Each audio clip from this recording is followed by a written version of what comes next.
got Tourette syndrome. Tourette syndrome is like a little black box. It sits here on the inside of it, and it just lets out massive amounts of anxiety and depression all day long. Massive dread, massive paranoia. And I hide all that stuff away. Don and I are compadre. We are brothers in arms because we both suffer from that. It's like a feeling of like if you've got children and you've sort of left them at the mall, and all of a sudden it's 2 hours later and the police are looking a little bit nervous. That's how we feel every single moment of our lives. It just pours out of me. Now, I have no idea why I twitch. And the twitch, by the way, it's not a singularity. It's movement, sound, and song. And because it's an OC, my wife, we were going for a walk 2 weeks ago, and she said, you sound like Austin Powers. Because I'm going, So that's one of my twitches. Like the music we played earlier. And then another one, I have to do this. So I call this a chicken. And then I have to do this with my little finger.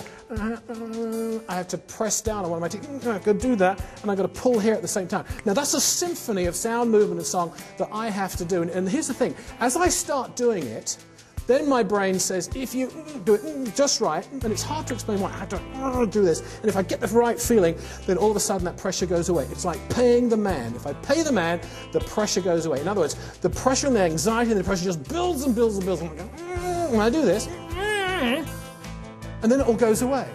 And the insidious side to Tourette's is that up to the age of 9, you're normally fine. And then what happens is your brain is having a time bomb. It just goes, right, tick, tick, tick, tick. And within 30 days, your brain breaks. And you get massive amounts of anxiety, and your whole life changes. Does that make sense? You know that kid who was in your class, low self-esteem, the little coward, the one that everyone picked on, the one that would never fight back, the one that everybody looked down on? Well, you're looking at him. That was what life was. I was massively bullied, massively ostracized. Well, I'm not doing too bad today. You know, running around the world, got my own business and speaking for major corporations. And again, a person's reach should exceed their grasp, otherwise what is heaven for? And I show you this photograph because I wake up every morning like I did today, like I do every day, like Groundhog Day, that movie with Bill Murray. I wake up every day feeling I have no wife, no life, no money, no nothing. And it's just the way that I wake up. I can't help it. That is a fixed point. When you reboot first thing in the morning, everything's fine. You know, your brain comes back. Mine does, but it just comes back with dark, evil thoughts. And Don's going, hey, I'm with you, baby. And there's a whole bunch of other people who go through that, and it's called a trauma cycle. I'm just locked into it. That part of my brain is going, wah, wah, wah, and they don't even know where it is. I gave my brain to the National Institute of Health in Bethesda, Maryland, about 3 years ago. It took them 2 days to find my brain, thank you very much. But when they found it, they did all these PET scans. But I show you this photograph because there is a part inside of me that when I grew up, I thought I was going to be homeless.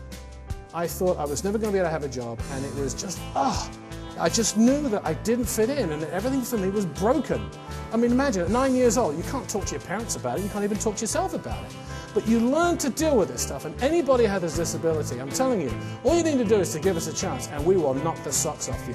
When I worked in a variety of different industries, I would get there an hour early, I'd stay an hour late, and I'm always thinking one step ahead.